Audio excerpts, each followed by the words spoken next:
There are two things that suck in Dragon's Dogma: not having any gold in the game and dying or having NPCs die around you constantly. So I'm going to show you how to make 420,000 gold per hour so you can be nice and rich, as well as getting an unlimited amount of Wakestones so you can cheat death in the game. Let's get you started on the setup. That way we can start producing 7,000 gold per minute. By the way, I do want to mention that this gold exploit doesn't seem like a glitch because you can sell specific items in Vernworth in Buck Bottle, and Buck Bottle items can sell for a lot of money in Vernworth. I think it's an actual feature in the game that we're exploiting, but if they do patch this out for some reason, then it's a glitch. The first thing you want to do is place yourself in between the inn at Melv and in between this shop over here on your map. You want to sit on this bench and make sure that it is daytime. So what I like to do is kind of skip until the night turns right into day. The moment the night turns into day, I know the day has started. We'll call this day 0. So from day 0, you want to go inside of this shop, talk to this guy over here, and then go ahead, hit buy, and purchase 5 apples and 5 grapes. This is going to give you a total of 10 fruit in your inventory.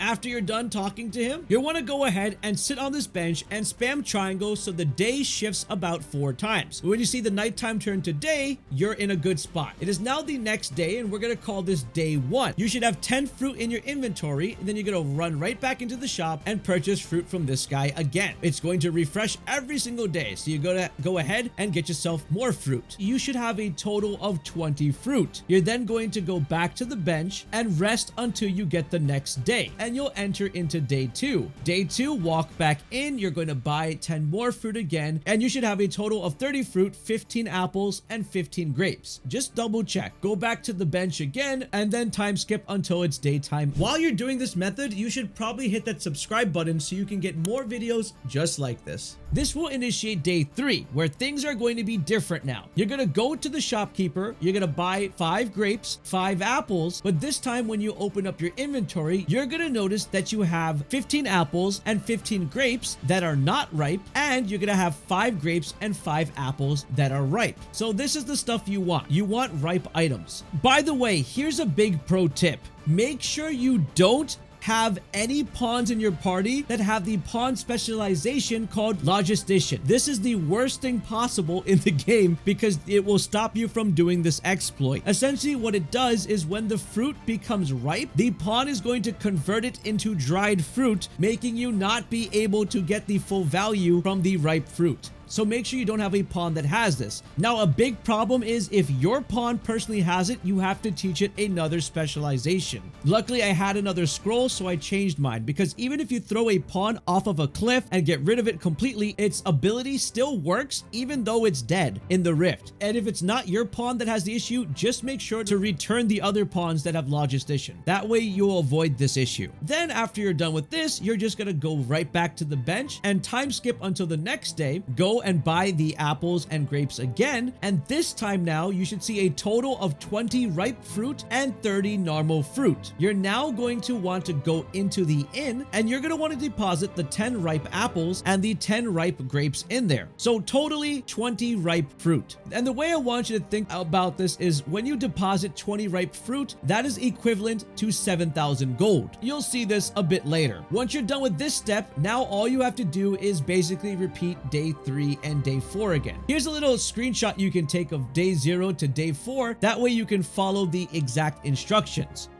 Now that you're done with depositing the ripe fruit at the inn, you're gonna have 30 normal fruit in your inventory, 15 apples, and 15 grapes. The setup is now done. Now all you have to do is just rinse and repeat day 3 and day 4 again. And essentially now everything is going to take a minute to make 7,000 each. If you're struggling, here is the example of what you're going to have to do. You're going to go back to the bench, skip until the next day, buy 10 fruit, go back to the bench, wait for the next day again, buy another 10 fruit, and then deposit 20 ripe fruit. I think you get the idea, and if not, refer to the text on the screen.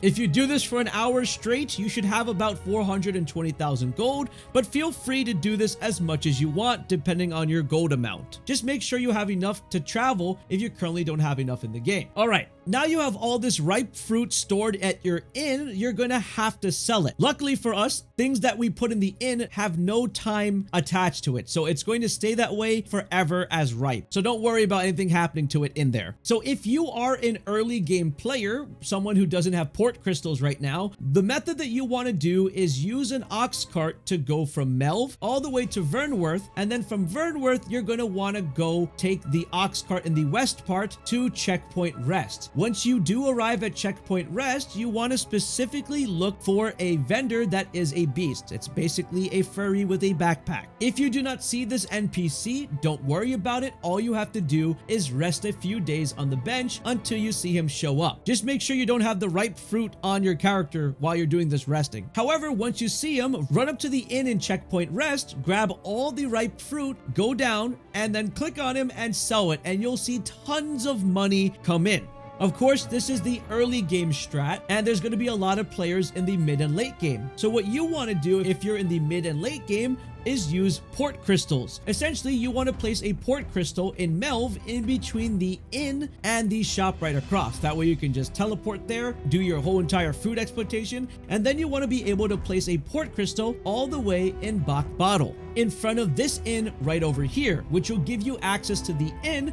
And if you go further, you'll find a vendor that also buys stuff. If you're struggling with getting a port crystal, well, there's 3 things you can do. You can, 1, give in to Capcom and buy one with your real money if you're swimming in cash, but I know a lot of people don't want to do that. Another way to do it is by doing the main story quest called Feast of Deception, and once you do that, Brant will give you a port crystal as well as a permit that will allow you to go to the Buck Bottle region. So this is going to work out either way for you if you need to teleport. Another place that you can get a port crystal from is a quest line with Glindweir from a quest called Trial of the Archery. This is basically the second quest after finishing his first one, and you can find him in Vernworth standing right in front of the weapon shop. He's just there waiting for you to give you a free port crystal. Do his quest line, please. It's free. Also, another one that you can do is find a griffin nest on the map. You can ride a griffin towards the nest, or you can just go to the location where the nest is and get a port crystal there. So that should be enough port crystals to do this travel. Makes it a lot faster and will give you access to spending money anywhere you want in the game. Also, you'd want to buy fairy stones for this, and you can buy one from the shop in Vernsworth, or you can buy one from the shop in Buck Bottle. By the way, when you rest a couple of days, the fairy stones do refresh, so you can keep buying them over and over again. This next glitch or exploit allows you to get multiple Wakestone shards, which is going to be really important when you die, just to resurrect again. So here's my Wakestone, here's my Wakestone shards, and here's how to simply do it. You're going to run over to any riftstone that you see. So I'm using this one over here. Make sure it's one in a town. Not really anyone, but the ones that allow you to do advanced searching. So I can search for a pawn here. I hit advanced search, and what I'm going to do is I'm going to slap this all the way down to level 2. I want a level 2 pawn specifically, right? Make sure you have quest knowledge off, because pawns at level 2 are stupid. They haven't explored the entire world to figure things out. So when I do that advanced search, all these ones are going to go away. My lovely pawns. Oh man. If you're already at level 2 and you started this game new, spam this. Spam this at the start, because you don't have to go through this extra step. So I'm going to grab this first NPC. I'm going to hire them and grab another one. Great. As soon as you're done, just run out like that and exit the rift, and then find whatever bench is close by to you, or if you're at a bar. This bench is amazing because at benches, you can literally just spam triangle to progress the day, or whatever console you're on. Just press the button that spams rest. I'm spamming rest right now.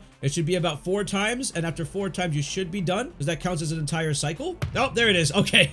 Yeah, I thought I didn't have it. All right, so it's 4 times, and you're done, and then what you do is you simply just go ahead and do the process again. If you want to know exactly where I am currently, I am located all the way in the Back Bottle region at this spot. So here's my world map, and this is going to be right over here. I love this spot. I think this is a great spot for this. So inside of there, it's going to be the Grand Riftstone of Batal next to the Buck Bottle Pawn Guild, and there's a little bench right over here. So it's a great section if you want to come over here and try that here. If you enjoyed this video, you should probably check out this one that's on my face.